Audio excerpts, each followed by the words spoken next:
আসসালামু আলাইকুম বন্ধুরা। আজকে একটি নোকিয়া টি1114 হেডফোন লগো শট এই সমস্যাটার সমাধান সম্পর্কে বলবো। বন্ধুরা, আমি সেটটি অন করছি, এখনই দেখতে পাবেন সমস্যাটা কোথায় আসলে। এই যে দেখেন বন্ধুরা, হেডফোনের লগোটা এখানে আইসা রয়েছে। এর কারণে কথা যায়ও না, আসেও না, কথা বোঝা যায় না, রিংটোনও বাজে না।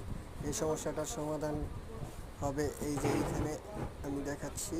এই যে ক্লিয়ারলি বোঝা যাইতেছে না, এই যে এখানে একটা ডায়োড আছে আর কি। এই যে এই ডায়োডটি আপনারা তুলে দিবেন। হ্যাঁ, তুলে দিলে আশা করি সমস্যাটা সমাধান হয়ে যাবে। ভিডিওটা ভালো লাগলে লাইক, কমেন্ট, সাবস্ক্রাইব করে দিবেন বন্ধুরা। ধন্যবাদ।